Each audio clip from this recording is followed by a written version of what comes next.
नमस्कार, आप देख रहे हैं एसबीटी न्यूज पर 18 नवंबर सुबह 6:15 बजे राजस्थान की बड़ी खबरें। प्रधानमंत्री नरेंद्र मोदी ने शुक्रवार 17 नवंबर को डीप फेक टेक्नोलॉजी को खतरा बताया। उन्होंने कहा कि एक वीडियो में मुझे गरबा गीत गाते दिखाया गया है। ऐसा कई वीडियो ऑनलाइन पड़े हुए हैं। मोदी ने यह भी कहा कि ये समझना बहुत जरूरी है कि आर्टिफिशियल इंटेलिजेंस कैसे काम करता है, क्योंकि इसका उपयोग जानबूझकर गलत जानकारी फैलाने या दुर्भावनापूर्ण इरादे के लिए किया जा सकता है। प्रधानमंत्री ने ये बातें भाजपा मुख्यालय में दिवाली मिलन कार्यक्रम के दौरान कही।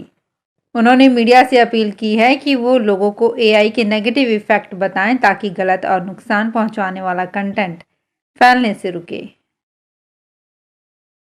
राजस्थान विधानसभा चुनाव के लिए राजनीतिक दलों के घोषणा पत्र जारी होने का सिलसिला शुरू हो गया है। प्रत्याशियों के नामों के ऐलान की ही तरह घोषणा पत्र जारी करने में भी बाजी मारते हुए भाजपा ने गुरुवार को पार्टी का घोषणा पत्र जारी कर दिया है। भाजपा का इस संकल्प पत्र में मतदाताओं को रिझाने के लिए ढेर सारे लुभावने वादे किए गए हैं। राजस्थान विधानसभा चुनाव के लिए कांग्रेस का घोषणा पत्र मतदान दिन 25 नवंबर से महज 4 दिन पहले 20 नवंबर को जारी होगा।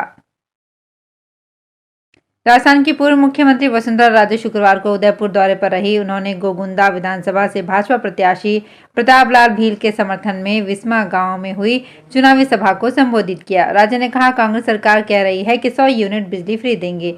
मैं ये पूछती हूँ कि जब बिजली है ही नहीं तो कहाँ से फ्री दोगे? गांव में बिजली आए तो फ्री हो। आप बिजली का बिल देखोगे तो उसमें ऊपर सरचार्ज लिखा है। सरचार्ज के नाम से इन्होंने 58 करोड़ रुपए इकट्ठे किए, यानी आपकी एक जेब से पैसा निकाला गया और दूसरी जेब में डाल दिया गया। फिर आपको बोल रहे हैं कि 100 यूनिट बिजली फ्री देंगे। इन्होंने कहा कि ट्रांसफार्मर अगर जल जाता है तो 72 घंटे में बदल देंगे। आप 72 दिन तरस जाओगे, लेकिन ट्रांसफार्मर नहीं मिलने वाला। प्रधानमंत्री नरेंद्र मोदी आज शनिवार को भरतपुर और नागौर आएंगे। दोनों जगह पीएम की सभा होगी। इस सभा के जरिए वो दोनों जिलों की सभी विधानसभा सीटों को साधेंगे। मोदी की भरतपुर सभा की तैयारियों को अंतिम रूप दिया गया है। भरतपुर संभाग में भाजपा के पास एक भी सीट नहीं है।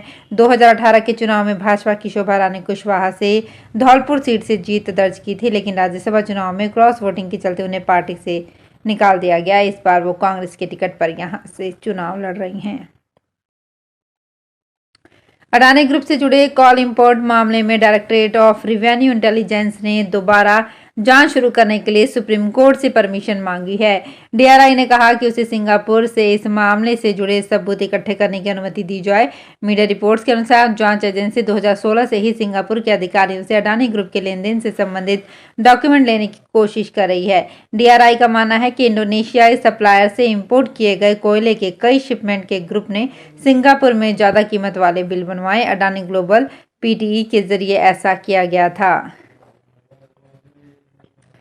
राजस्थान विधानसभा चुनाव के लिए करौली में भाजपा, कांग्रेस और अन्य पार्टियों के स्टार प्रचारकों के पहुंचने का सिलसिला शुरू हो चुका है। 20 नवंबर को प्रधानमंत्री नरेंद्र मोदी के प्रस्तावित करौली दौरे की तैयारियां परवान पर है। शुक्रवार को तैयारियों का जायजा लेने एसपीजी और आईबी की टीम करौली पहुंची। टीम ने करौली के गंगापुर कैला देवी मार्ग स्थित सिद्धार्थ सिटी में सभा स्थल का मौका मुआयना किया।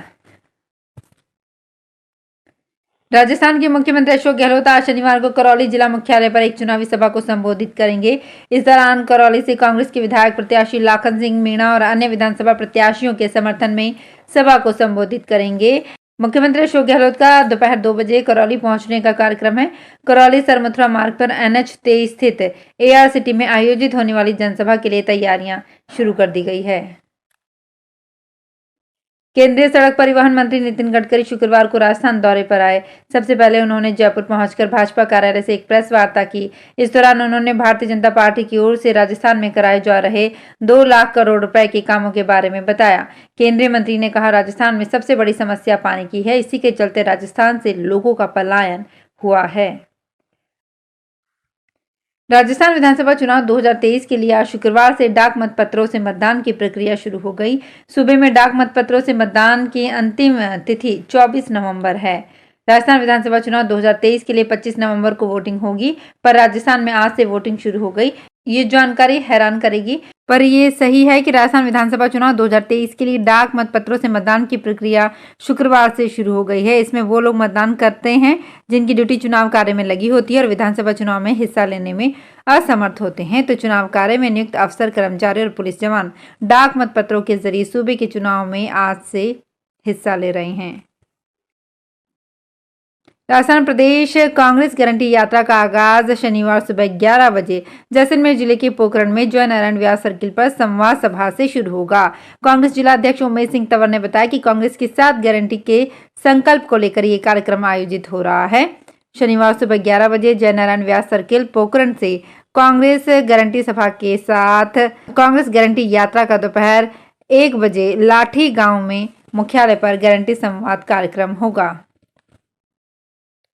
मध्य प्रदेश में कई विधानसभा सीटों पर छिटपुट घटनाओं के बीच मतदान संपन्न हो गया। प्रदेश की सभी 230 सीटों पर चुनाव लड़ रहे 2533 प्रत्याशियों की किस्मत ईवीएम में कैद हो गई। शुक्रवार सुबह 7 बजे शुरू हुई वोटिंग शाम 6 बजे थम गई। हालांकि मतदान केंद्र में एंट्री ले चुके वोटर्स ने अपने मताधिकार का इस्तेमाल किया। राजस्थान की पूर्व मुख्यमंत्री और भारतीय जनता पार्टी के राष्ट्रीय उपाध्यक्ष वसुंधरा राजे ने शुक्रवार को बांसवाड़ा के त्रिपुरा सुंदरी मंदिर में माथा टेका। माता रानी की पूजा अर्चना कर राजस्थान और बांसवाड़ा की खुशहाली की प्रार्थना की। वसुंधरा राजे सुबह त्रिपुरा सुंदरी पहुंची। यहां उन्होंने पंडित निकुंज मोहन पांड्या के आचार्यत्व में पूजा अर्चना की। गौरतलब है कि राजे 2 दिन के वागड़ दौरे पर रही। राजस्थान के पूर्व मुख्यमंत्री और टोंक विधानसभा सीट से कांग्रेस प्रत्याशी सचिन पायलट शुक्रवार को क्षेत्र में तूफानी चुनावी दौरे पर रहे। इस दौरान पायलट का अलग अलग अंदाज देखने को मिला। इस दौरान जहां परंपरागत वोट बैंक को साधने में वो पूरी तरह से ताकत झोंकते नजर आए, तो वहीं भाजपा के वोट बैंक में भी सेंधमारी कर सियासी चाणक्य की भूमिका में नजर आए। अपने चुनावी दौरे के दौरान पायलट ने बम्बोर गांव से शुरुआत की और कई गांवों से होते हुए भाजपा की वोट बैंक माली समाज के बाहुल्य सड़ा गांव में पहुंचे। भारी तादाद में माली समाज के प्रबुद्धजनों, महिलाओं, बुजुर्गों, युवा और किशोरियों ने उनका जोरदार स्वागत किया। राजस्थान विधानसभा चुनाव में प्रचार के लिए पार्टियों के स्टार प्रचारकों ने दौरे शुरू कर दिए हैं। शुक्रवार को पंजाब के पूर्व मुख्यमंत्री चरणजीत सिंह चन्नी दौसा जिले के दौरे पर रहे। यहां उन्होंने दौसा में कांग्रेस प्रत्याशी मुरारी लाल मीणा, सिकराय में कांग्रेस प्रत्याशी ममता भूपेश व बांदीकुई विधानसभा क्षेत्र से कांग्रेस प्रत्याशी गजराज खटाना के समर्थन में नुक्कड़ सभाओं को संबोधित किया। पूर्व सीएम चन्नी सुबह दौसा पहुंचे, जहां कांग्रेस उम्मीदवार मुरारी लाल मीणा के साथ रोड शो करते हुए कांग्रेस कार्यालय पहुंचकर सभा को संबोधित किया। झालावाड़ सीएडी चौराहा स्थित क्षेत्रीय पेंशन कार्यक्रम में 22 नवंबर को सुबह 11 बजे से शाम के 5 बजे तक कैंप का आयोजन किया जाएगा। इसमें अतिरिक्त निदेशक पेंशन एवं पेंशनर्स कल्याण क्षेत्रीय कार्यालय की ओर से कोटा संभाग के सभी गवर्नमेंट सेवानिवृत्त पेंशनर्स इसमें भाग ले सकेंगे।